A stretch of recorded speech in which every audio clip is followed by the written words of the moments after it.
आज की इस वीडियो में जानेंगे अगर मुगल भारत नहीं आते तो कैसा होता हिंदुस्तान। 16वीं सदी की शुरुआत में मध्य एशिया से कुछ कबीले खैबर पास पार कर एक नई जगह अपनी दुनिया बसाने के मकसद से पहुंचे। वो शख्स जिसकी रगों में चंगेज खान और तैमूर जैसे योद्धाओं का खून दौड़ता था। बाबर और उसकी आने वाली पुश्तों ने पूरे भारतीय महासागर पर कब्जा कर लिया और लगभग 300 साल तक हिंदुस्तान पर शासन किया। लेकिन दोस्तों, क्या आपने कभी सोचा है कि अगर हिंदुस्तान पर मुगलों का शासन नहीं हुआ होता तो आज हमारे देश की तस्वीर कैसे होती? अगर नहीं तो चलिए मैं आपको आज इस वीडियो में बताऊंगा। लेकिन वीडियो शुरू करने से पहले चैनल पे अगर आप नए हो तो चैनल को सब्सक्राइब कर लीजिए, बेल आइकन बटन दबा दीजिए ताकि इसी तरह के इंटरेस्टिंग वीडियोस जब भी हम अपलोड करें तो आपको नोटिफिकेशन आ जाए। हालांकि शुरुआत में मुगल भी दूसरे विदेशी शासक लोधी, तुगलक, तैमूर की तरह हिंदुस्तान को लूटने के इरादे से आए थे, लेकिन यहाँ की समृद्धि और खुशहाली देखकर उनका मन बदल गया। वो यही बस गए और शासन करने लगे। मुगल हिंदुस्तानी साम्राज्य में कुछ इस हिसाब से ढले कि वो हमेशा के लिए यही के होके रह गए और यहाँ की संस्कृति और रीति रिवाजों में योगदान देने लगे। मुगल शब्द फारसी से आता है जिसे मंगोलों के लिए यूज किया जाता था। मंगोल मध्य एशिया की एक जनजाति थी जिसके नाम पर आज का मंगोलिया देश का नाम पड़ा। भारत में आने वाले मुगल चंगेज खान और तैमूर के वंशज थे। हिंदुस्तान पर ईयर 1526 से लेकर ईयर 1707 तक मुगलों का शासन रहा। मुगल साम्राज्य में आज के समय का हिंदुस्तान, पाकिस्तान और अफगानिस्तान का सारा इलाका शामिल था। ईयर 1526 में मोहम्मद अजरुद्दीन बाबर ने पानीपत का पहला युद्ध में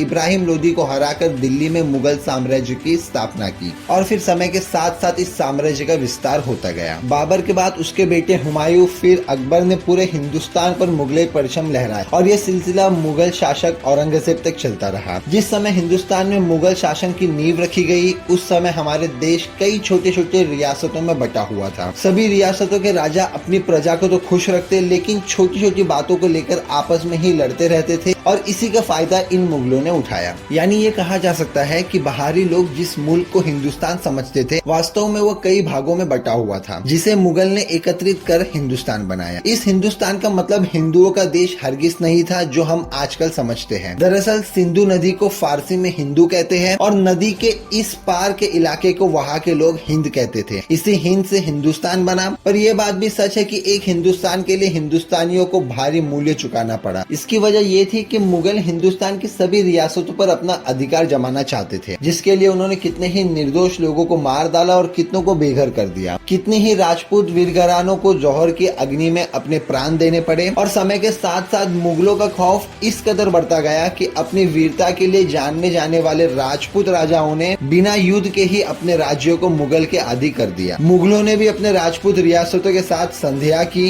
राजपूत राजकुमारियों से विवाह किया और हिंदुओं को भी प्रशासन में जगह दी। अमीर के कछुआ राजपूत हमेशा से मुगलों के सेना में उच्च पदों पर काबिज रहे। इतना सब करने के बाद भी इतिहासकारों की माने तो मुगल हिंदुस्तान को अपना देश मानते थे जिसे उन्होंने अपने दिल से अपनाया था और यही कारण था कि दूसरी विदेशी आक्रमणकारियों को ध्यान में रखकर मुगलों ने हिंदुस्तान को सबसे पहले एक किया और फिर उसकी ताकत को बढ़ाने का काम किया। ऐसे में ये माना जा सकता है कि अगर मुगल भारत नहीं आए होते तो शायद आज भी हिंदुस्तान कई छोटे छोटे देशों में बटा होता। इतनी विविधता, इतनी भाषाएं होने के बावजूद कई करोड़ लोगों और 4 लाख वर्ग किलोमीटर के क्षेत्र को एक सूत्र में मनाना आसान काम तो नहीं। 16वीं और 18वीं सदी के दौरान मुगल साम्राज्य दुनिया का सबसे अमीर और शक्तिशाली साम्राज्य माना जाता था। उस समय पूरे विश्व का 1/4 धन सिर्फ और सिर्फ हिंदुस्तान में होता था। हालांकि 10वीं सदी से पहले ही भारत दुनिया की सबसे बड़ी अर्थव्यवस्था बन चुकी थी, लेकिन इस अर्थव्यवस्था की विकास दर बहुत कम थी। वो मुगल शासन के दौरान ही था जब भारत 20.9 की जीडीपी ग्रोथ रेट के साथ आगे बढ़ रहा था। मुगलों ने व्यापार बढ़ाने के लिए सड़कें बनवाई, नदियों में जहाज चलवाए और तटों पर बड़े बड़े बंदरगाह का निर्माण भी करवाया। इतिहासकारों की मानी जाए तो उस समय मुगल साम्राज्य के सबसे अमीर होने की कई कारण थे, जिसमें से मुख्यतः मुगल शासन द्वारा लिए जाने वाला टैक्स। मुगल शासक काल में किसानों से कृषि कार्य लिया जाता था, पानी के लिए भी लोगों को टैक्स देना पड़ता था।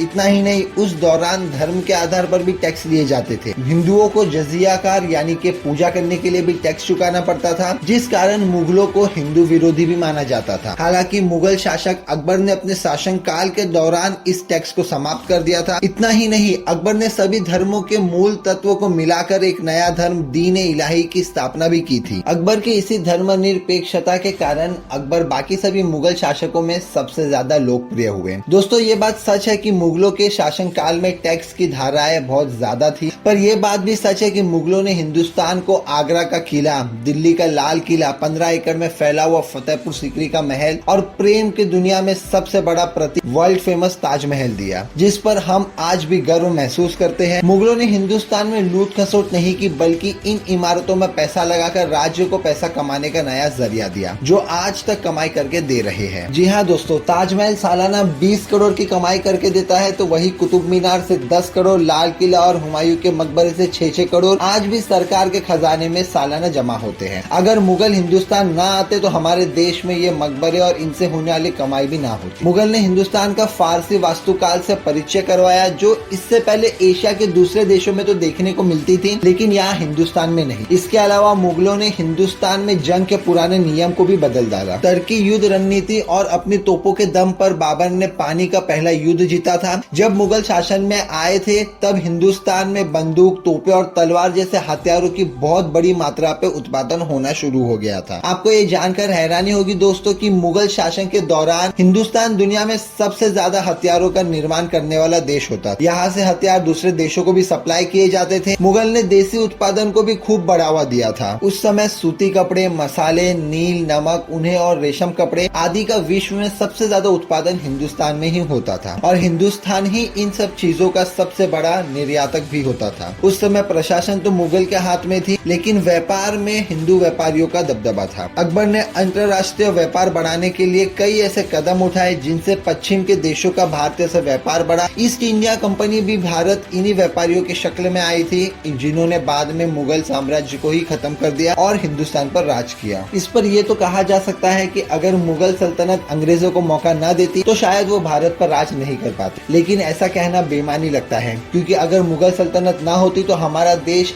छोटे छोटे देशों में बटा होता, जिन पर कब्जा करना विदेशियों के लिए और भी आसान होता। अंग्रेजों ने मुगल द्वारा शापित लघु उद्योग को लगभग खत्म ही कर दिया था। भारत की प्राचीन धन दौलत की हम बात करते हैं, वो दिल्ली सल्तनत या उसके बाद आए मुगलों ने नहीं, बल्कि अंग्रेजों ने सबसे ज्यादा लूटी और विदेश भेजी। ईयर 1700 में अंग्रेजों से पहले भारत की अर्थव्यवस्था पूरी दुनिया की 24% थी। जी हाँ दोस्तों, 24%, जो ईयर 1952 में अंग्रेजों के जाने के वक्त सिर्फ और सिर्फ 3.8% रह गई थी। अब इससे आप अंदाजा लगा सकते हैं कि अंग्रेजों ने भारत को किस प्रकार और कितने लेवल पे लूटा था। अंग्रेज भारत की कई बहुमूल्य मुगल पेंटिंग्स, हीरे जवाहरात और शिल्प कलाएं लूट कर ले गए, जो आज हमें पश्चिमी म्यूजियम में देखने को मिलती है। इन लूटी गई चीजों में बेशकीमती कोहिनूर हीरा भी मौजूद है। अब दोस्तों, क्या होता अगर अंग्रेज ही भारत में आते? इस पर भी अगर आप लोगों को वीडियो चाहिए तो हमें कमेंट सेक्शन में जरूर बताना। ज्यादा कमेंट आने पे इसके ऊपर भी वीडियो बना के हम अपलोड करेंगे। जहाँ मुगलों ने हिंदुस्तान को आर्थिक रूप से मजबूत बनाया, वही मुगलों ने हिंदुस्तान की संस्कृति में भी कई बदलाव किए। मुगलों के आने से पहले हिंदुस्तान के अधिकतर हिस्सों में हिंदू संस्कृति का बोलबाला था, लेकिन उसके बाद हिंदुस्तान की संस्कृति में विविधता आई। इसके अलावा मुगलों ने हिंदुस्तान के लोगों को मुगले व्यंजन जैसे बिरयानी, कबाब, खीमा और अखरोट, बादाम, खुमानी जैसे खाने पीने की नई चीजों से भी पहचान कराई। इन चीजों से हमारे देशवासियों को नए स्वाद मिले और इन्हें हम आज भी बड़े चाव के साथ खाते हैं। दोस्तों, मुगल आए तो बाहर से थे, लेकिन इसी मिट्टी के होकर रह गए। मुगल शासकों और हिंदुस्तान के लोगों के बीच की समरसता ही कारण था कि 1857 की क्रांति के वक्त विरोध कर रहे सिपाहियों ने बूढ़े हो चुके बहादुर शाह जफर को अपना सम्राट चुना। दोस्तों, इतिहास की बेहतर समझ के लिए हमें धर्म का चश्मा उतार कर चीजों को समझना होगा। कौन बेहतर था,